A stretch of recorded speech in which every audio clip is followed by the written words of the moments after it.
There's a lot of talk these days about the need for diverse representation in clinical trials.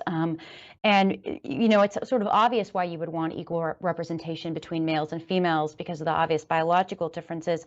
But it seems less clear why, say, the color of someone's skin would affect the outcome in a trial. Can you talk to us about how you look at that and why you see that as important? Well, I think the first step is to think about the fact that everyone should have access to good care. And the driver for what's done in practice in the real world outside of, just across the country is really it has been, emerges from the information from clinical trials.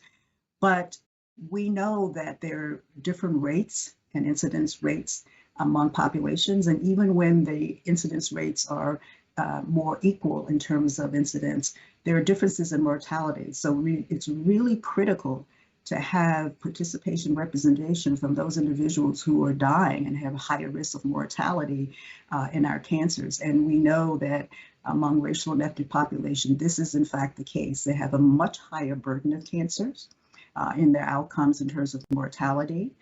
We also know that there are barriers and that there are the social factors, the lower incomes, the discrimination, the racism that they function under. And it's also important to know that we know that in the past we've had many institutions that have served racial and ethnic populations within their communities. Many of them were known as the safety net hospitals, where they could come in regardless of their income or their insurance status. And many of those hospitals are no longer functioning. So it's really critical that we get them in. I mean, we want our outcomes to be generalizable to racial and ethnic populations, regardless of whether you're rural or you're in the urban area, or ages. We know that there's age discrimination or age lower representation at clinical trials.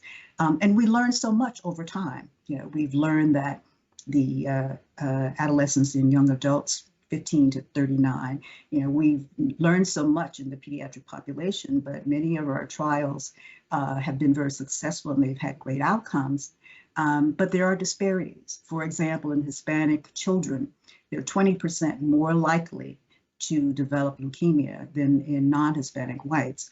So there are many questions that emerge. And so having the diversity of race, ethnicity, geographic representation is critical to make sure that their quality outcomes in cancer are obtained.